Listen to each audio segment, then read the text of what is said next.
ఓం సాయిరామ్. సమర్థ సద్గురు సాయినాథ్ మహారాజుకి జై. సాయి భక్తులందరికీ నమస్కారం అండి. మన బాబాగారి దయ వల్ల మనందరం బాగుండాలి, సంతోషంగా ఉండాలి అని చెప్పి మనస్ఫూర్తిగా కోరుకుంటూ ఈ రోజుటి వీడియో స్టార్ట్ చేస్తున్నాను ఫ్రెండ్స్. ఇక ఈరోజు వీడియోలో మనం చూడబోయేది ఏంటి అంటే, బిడా రాబోయే 24 గంటల్లో నువ్వు కాస్త జాగ్రత్తగా ఉండాలమ్మా. ఎందుకంటే నీ జీవితంలోకి ఒక వ్యక్తి రాబోతున్నారు. నిన్ను మోసం చేసే ఉద్దేశంతోనే వాళ్ళు నీ జీవితంలోకి అడుగు పెడుతూ ఉన్నారు. ఆలస్యం చేయకుండా వెంటనే ఈ బాబా చెప్పే ఈ మాటలు వినుబిడ్డ. రాబోయే 24 గంటల్లో ఒక వ్యక్తి పరమ దుర్మార్గుడు నీ జీవితంలోకి రాబోతున్నాడని, ఆ వ్యక్తి వల్ల నీ బిడ్డలు కొన్ని ఇబ్బందులు ఎదుర్కొనేటువంటి పరిస్థితులు కూడా ఉన్నాయని చెప్పి నేను చెప్తున్నాను కదా. నిన్ను హెచ్చరిస్తున్నాను. అందరి విషయంలో కాకపోవచ్చు, కానీ నీ విషయంలో నేను చూపేటువంటి ఈ ప్రభావం ఎలా ఉంటుంది అంటే, కొన్ని సంవత్సరాల పాటు చేసినటువంటి కృషి కూడా వ్యర్థమైపోతుంది, వృధా అయిపోతుంది. అలాంటి దుష్ఫలితాలను, దుష్భావాలను నువ్వు నీ బిడ్డలు ఎదుర్కోవాల్సి ఉంటుంది. అందుకే నీకు ఇంతలా నేను హెచ్చరించి చెప్తున్నాను. కాస్త నువ్వు అప్రమత్తంగా ఉండాలమ్మా. చాలా చాలా జాగ్రత్తగా ఉండాలి. ఎందుకంటే ఇది నీ జీవితానికి సంబంధించినటువంటి ఒక విషయం కాబట్టి నువ్వు చాలా జాగ్రత్తగా ఉండాలి బిడ్డ అని చెప్పి బాబాగారు అయితే ఈరోజు మన కోసం ఒక మంచి సందేశాన్ని తీసుకొచ్చేసారండి. ఆ సందేశం ఏంటి, ఆ సందేశం రూపంలో బాబాగారు ఏం చెప్పబోతున్నారు అనేది వినే ముందుగా ఒక్కసారి మన ఛానల్ని కనుక కొత్తగా ఎవరైనా చూస్తూ ఉన్నట్లయితే ప్లీజ్ సబ్స్క్రైబ్ చేసుకోండి ఫ్రెండ్స్. వీడియో నచ్చితే లైక్ చేసి కొంచెం సపోర్ట్ చేయండి. ఇక వీడియోలోకి వెళ్ళబోయే ముందుగా మనకు తెలిసిన గురువుగారండి, షిరిడి సాయిబాబా ఆశీస్సులతో జ్యోతిష్యం చెప్తున్నారు గురూజీ సుబ్రహ్మణ్యం రాజు గారు, నెంబర్ 1 వశీకరణ స్పెషలిస్ట్. వీరి మొబైల్ నెంబర్ 9908224144. ఎలాంటి ప్రాబ్లం ఉన్నా సరే కేవలం ఫోన్ ద్వారా పూజలు చేసి పరిష్కరించేస్తారు. నేరుగా వెళ్లాల్సిన పని లేదు. పర్సనల్గా మీట్ అవ్వాల్సిన అవసరం కూడా లేదు. ఉన్న చోటనే కదలకుండా, మూడో కంటికి తెలియకుండా మీ మొండి సమస్యలను సైతం మీరు పరిష్కరించుకోవచ్చు.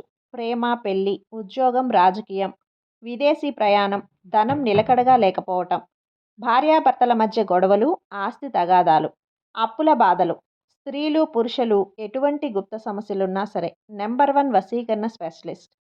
మీ మీద, మీ ఇంటి మీద చెడు ప్రయోగం జరిగినా, చేసి ఉన్నా కూడా నరదృష్టి, నరగోష్ట, సంతాన సమస్యలు, భార్యాభర్తల మధ్య, లవర్స్ మధ్య అనుమానాలున్నా, అపార్థాలున్నా, థర్డ్ పర్సన్ ఉన్నా సరే, అత్తాకోడళ్ళ మధ్య సఖ్యత లేకపోయినా ప్రతి ఒక్క ప్రాబ్లంకి చక్కటి సొల్యూషన్ ఇస్తున్నారండి.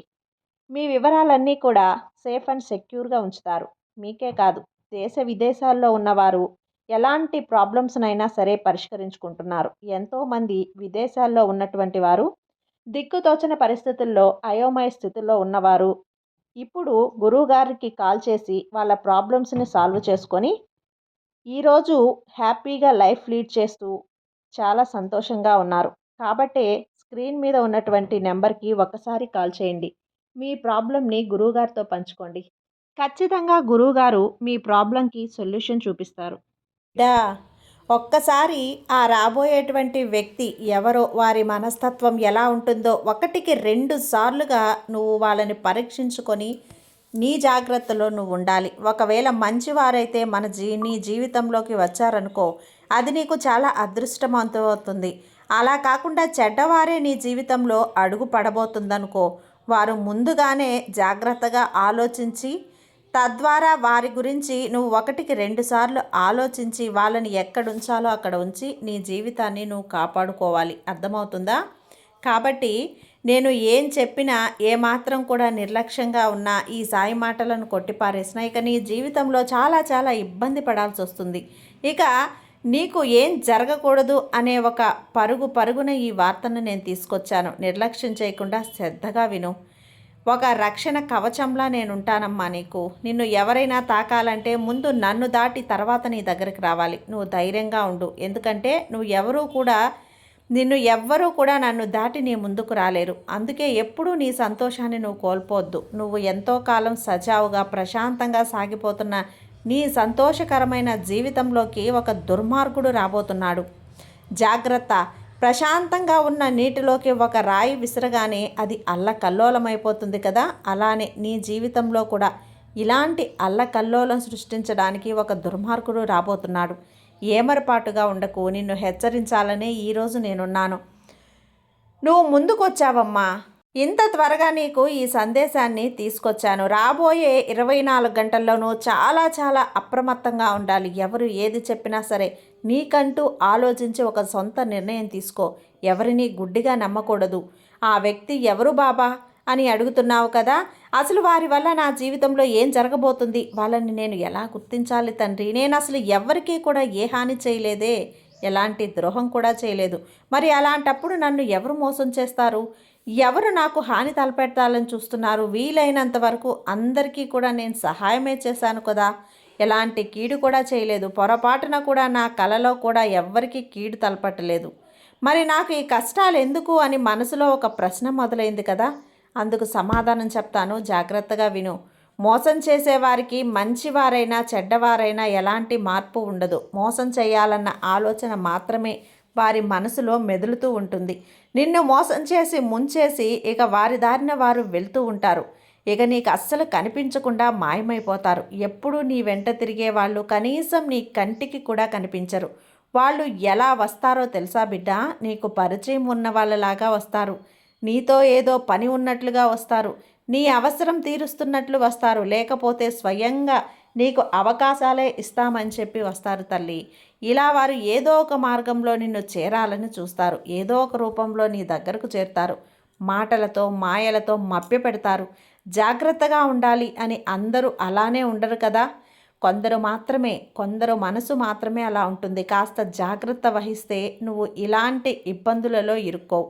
నీ జాగ్రత్తలో నువ్వు ఉండాలి. మోసం చేసేవారు నీ చుట్టూ చాలామంది ఉంటారు. నువ్వేమో అందరూ మంచి కోరే అని నమ్ముతూ ఉంటావు. కానీ అందరూ నీలానే ఉండరు కదమ్మా.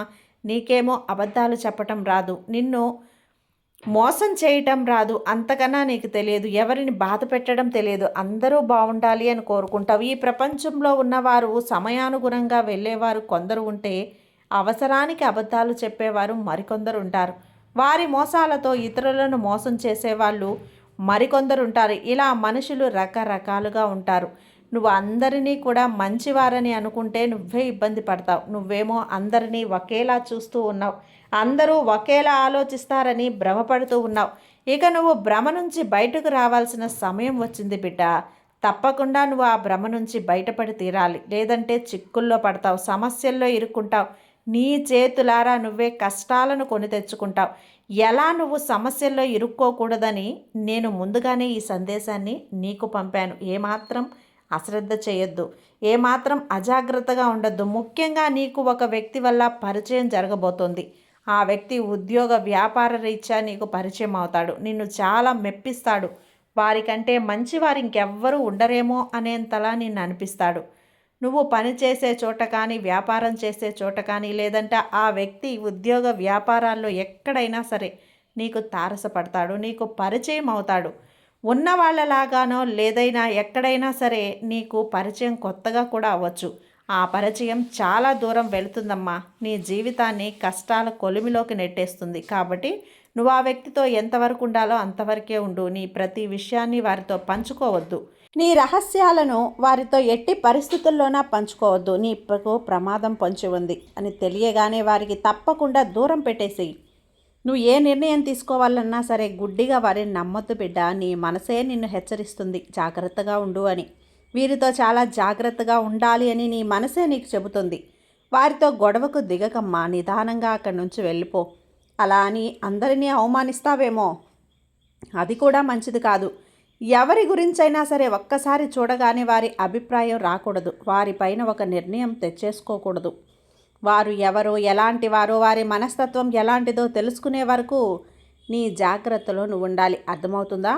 ఎవరితో ఎంతవరకు ఉండాలో అంతవరకే ఉండు చాలు. అన్నీ సవ్యంగా జరుగుతాయి. ఒక్క విషయంలో జాగ్రత్త వహించు బిడ్డ. నీ కుటుంబ విషయాలను పొరపాటు కూడా ఎవరితోనూ పంచుకోవద్దు. ఇకనైనా సరే ఎవరితో ఎలా ఉండాలో తెలుసుకొని మసులుకో. నీ బాబాని నేను చెప్తున్నాను కదా, రాబోయే 24 గంటల్లో ఏమాత్రం కూడా జాగ్రత్తగా ఉండాలి. ఈ ఒక వ్యక్తి నుండి దూరం పెట్టు చాలు. నీ జీవితం అందంగా మారుతుంది. ఎనలేని సంతోషం నీ సొంతం అవుతుంది అని ఈరోజు నేను చెప్తున్నాను కదా. ఖచ్చితంగా ఈ రాబోయే 24 గంటల్లో ఎవరో ఒక వ్యక్తి నీ బిడ్డల జీవితంలోకి రాబోతూ ఉన్నారని, ఏ విధంగా అయినా సరే వారి నీ జీవితంలోకి ప్రవేశించని, అది వ్యాపారమైనా, ఉద్యోగమైనా, బంధువులైనా, కొత్త పరిచయమైనా ఏదైనా సరే అయ్యుండొచ్చు. అయితే అందరినీ అవమానించమని నా ఉద్దేశం కాదమ్మా. ఏ మాట మాట్లాడినప్పుడైనా సరే ఒకటికి 10 సార్లు ఆలోచించి మాట్లాడు. ప్రతి ఒక్కటి 10 సార్లు ఆలోచించి మాట్లాడు. ఎంతలో ఉంచాలో అంతలే ఉంచు. నీకు బాగా తెలిసిన వాళ్ళైతే ఉండొచ్చు, కానీ వారి మనస్తత్వం ఎలాంటిదో నీకు తెలియదు కదా. అందుకే నీ ప్రతి విషయాన్ని ఎవరితో పంచుకోవద్దు. నీ కుటుంబ విషయాలను అస్సలు పంచుకోవద్దు. జాగ్రత్తగా ఉండాలి. ఎవరిని ఎక్కడుంచాలో అక్కడ ఉంచినప్పుడు నీకు ఎలాంటి సమస్యలు కూడా రావు. దీనిని నువ్వు వ్యతిరేకంగా తీసుకోవద్దు. ఎందుకంటే అందరి మనసులు ఒకలా ఉండవు. మనలా అందరూ మంచిగా ఆలోచించే వాళ్ళు కూడా ఉండరు. మనిషి అన్న తర్వాత ఏదో ఒక మూలన స్వార్థం ఉంటుంది కదా, ఏదో ఒక మూలన క్రూరత్వము ఉంటుంది. కొంతమందిలో ఈర్ష్య, ద్వేషం, క్రూరత్వం అనేవి చాలా ఎక్కువ శాతం ఉంటాయి. దాన్ని ఉద్దేశించి మాత్రమే నీకు చెప్తున్నాను. అందరినీ అవమానిస్తూ నువ్వు ప్రతి ఒక్కరిని కూడా అనుమానం అనేటువంటి పెనుభూతం ద్వారా చూడమని చెప్పేసి నేను చెప్పటం లేదు బిడ్డ. ఎవరితో ఏం మాట్లాడినా, ఎవరు నీకు పరిచయమైనా, ఎవరు ఏ నిర్ణయం చెప్పినా సరే ఒకటికి 10 సార్లు ఆలోచించు. వాళ్ళు చాలా తీయటి మాటలు చెప్పినా సరే వాటి పర్యవసానం ఏమిటి, దానివల్ల నీకు మంచి జరుగుతుందా, చెడు జరుగుతుందా అని నువ్వు ఆలోచించగలిగినప్పుడు ఎవరు నీ వైపు ఉన్నారు, ఎవరు నీ మంచిని కోరుకుంటున్నారో నీకు అర్థమవుతుంది. కోపంలో తీసుకునేటువంటి ఎలాంటి నిర్ణయం కూడా సరైనది కాదు తల్లి. అందుకే నీకు ఇంతలా మరీ చెప్తున్నాను. కాబట్టి నువ్వు కొంచెం జాగ్రత్తగా ఆలోచించి నిర్ణయం తీసుకో. నీ జీవితం చాలా ఆనందంగా ఉండేటట్లు ఈ బాబా నీకు ఆశీర్వాదం ఇస్తున్నాను. నా అనుగ్రహం నీపై ఉంటుంది. నాపై నమ్మకంతో ఉండు. నీకు అంతా మంచే జరుగుతుంది. నీ సాయి తండ్రి నీకు తోడుండగా నీకు భయం ఎందుకు చెప్పు. సర్వేజన సుఖినో భవంతు. జై సాయిరాం.